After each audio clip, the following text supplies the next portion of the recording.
제가 며칠 전 신문을 봤는데요. 사우디아라비아에서 그 모래폭풍 이런 것을 봤어요. 모래바람이 아주 일어갖고 사우디아라비아 그 한 도시가 완전히 모래로 쌓여 있는 것들을 봤습니다. 상당히 무섭더군요. 그래서 그 나라에서 공항도 일시적으로 폐쇄됐다고 합니다. 그런데 이런 모래폭풍이 우리나라에서도 봄철만 되면 불청객처럼 찾아오는 것이 있습니다. 여러분 잘 아시다시피 황사이죠. 올해도 황사주의보가 발효되는 것들이 뉴스를 통해서 신문을 통해서 많이 나오게 됩니다. 황사가 오게 되면 하늘이 뿌옇고 또 하늘만 뿌연 것 아니라 그 마음도 뿌얘지죠. 그리고 입에서는 뭐 모래 씹히는 것 같이 찌글찌글하고 또 눈도 뻐근뻐근하고 코도 찡긋찡긋해지고 온몸도 피부가 안 좋아지게 됩니다. 가렵고 또 여러 가지 불편한 것들이 있기 때문에 마음도 불편하고 몸도 불편하고 정말 성가신 것이 아닙니다. 이런 것들을 피하기 위해서는 어떻게 해야 될까요? 그것들을 오늘 좀 알아볼까 합니다. 세 가지로 말씀드리겠는데요. 첫째는 피하라, 둘째는 씻어라, 셋째는 마셔라. 이 세 가지입니다. 이 세 가지 비법을 하나하나 설명을 드리겠습니다. 자, 황사하면요, 예전 같으면 좀 몰라도 요새는 공해가 많기 때문에 미세먼지가 상당히 많이 우리 몸에 들어오게 됩니다. 그런데 이 미세먼지는 한번 들어가면 쉽게 빠지지 않기 때문에 여간해서 치료하기가 또 없애기가 그렇게 쉬운 것은 아닙니다. 특히 여성분들은 이제 화장을 하잖아요. 그럼 화장하게 되면 그 안에 미세먼지가 들어가면 그 박힌 게 잘 빠지지 않지요. 또 목 속 깊숙이 하면 목도 칼칼해지고 또 찌글찌글하고 여간이 불편한 것이 아닙니다. 그래서 이런 것들을 하려면 먼저 피해야 됩니다. 가능하면 황사주의보가 나오면 나오지 않아야겠죠. 그리고 안경을 쓰신 분 같으면은 렌즈를 꼈을 경우는 렌즈를 끼게 되면 그 황사 때문에 더 불편해지니까 눈이 자꾸 충혈되겠죠. 그래서 가능하면 렌즈를 끼지 마시고 안경을 끼시든지 선글라스를 그때는 좀 쓰시는 게 좋습니다. 자, 첫 번째 이제 피하는 건데 1차적으로 피하려고 그러면 우리가 일상생활할 때 전부 다 피할 수는 없잖아요. 그러면 요령 있게 조금 외출을 조금 삼가하시고 옷도 좀 긴 팔도 입고 이렇게 하는 지혜가 좀 필요하겠고요.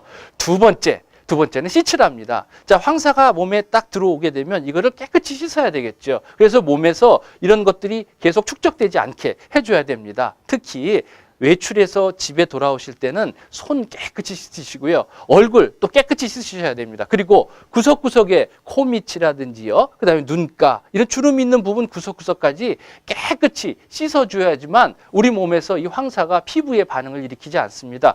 그냥 그대로 두게 되면요. 막 가렵고 열나고 그죠? 저 가려운 거 있으니까 자꾸 뻘개지고 이런 불편한 감들이 생기거든요. 그러다 보면 손이 자꾸 가면 접촉성 피부염이 되죠. 그래서 그때 치료를 해주지 않게 되면 온몸에 만성의 이런 가려움증이 생기게 돼요. 그래서 이런 것들을 피하기 위해서는 깨끗이 씻어지는 게 그 다음에 중요하고요. 마지막에 세 번째는 마셔라 합니다. 뭘 마시냐면 물을 많이 마셔야 되는 거예요. 자, 우리 몸에 들어오는 이 불순물들을 목이나 이런 부분에 있는 것들을 물을 먹어서 깨끗이 씻어주려고 그러는 거거든요. 이 목 안쪽의 부분들을.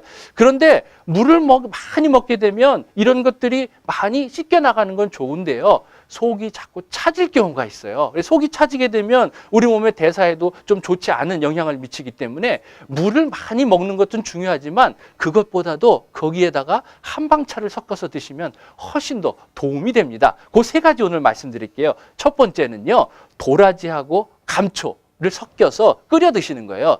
도라지 한 2배, 또 감초 1배 이렇게 2대1 비율로 놓고요. 물을 넣어서 한 2시간 정도 이렇게 우려내게 되면 이 기관지가 불편하고 가래가 불편하고 목이 답답할 때 상당히 도움을 줄 수가 있어요. 도라지 맛이 어때요? 좀 쓴맛이 있죠? 아이들 같은 경우에는 도라지하고 감초의 비율을 1대1 정도로 해주시면 좋습니다. 그 다음에 목을 부드럽게 해주는 게 무엇이냐면 오미자 차가 있습니다. 오미자라는 것은 맛이 5가지라고 해서 오미자인데요. 그 중에서도 가장 큰 맛은 신맛이에요. 그래서 오미자를 먹게 되면 요즘 같은 경우에 입맛도 떨어지고 또 기운도 없고 충곤증이 있을 때 도움도 되고요. 목을 상당히 부드럽게 해주는 경우가 있습니다. 그 다음에는 좋은 것이 뭐냐면 목이 불편하고 목이 따끔거리고 목소리도 쉬잖아요. 그런 경우에 좋은 게 모과차라는 것이요. 모과를 잘 썰어서 재어서 또는 꿀을 조금 집어넣고 드셔도 좋습니다. 모과차를 끓여서 드시게 되면 목에 불편한 것들이 뚝 뚫려지는 이런 현상들이 있습니다. 자, 황사가 언제부터 있었을까요? 삼국사기에도 나온다고 합니다. 우터라고 해서요. 비가 오면서 흙이 나오는 흙비라는 거죠. 이런 삼국 사기부터 나오니까 상당히 오래된 것입니다. 이런 황사가 유행할 때는 기상예보를 잘 들으시면서 잘 피하고 오늘 말씀드린 것 같이 깨끗이 씻고 또 물을 많이 마시는 이런 지혜를 얻으시기를 바랍니다.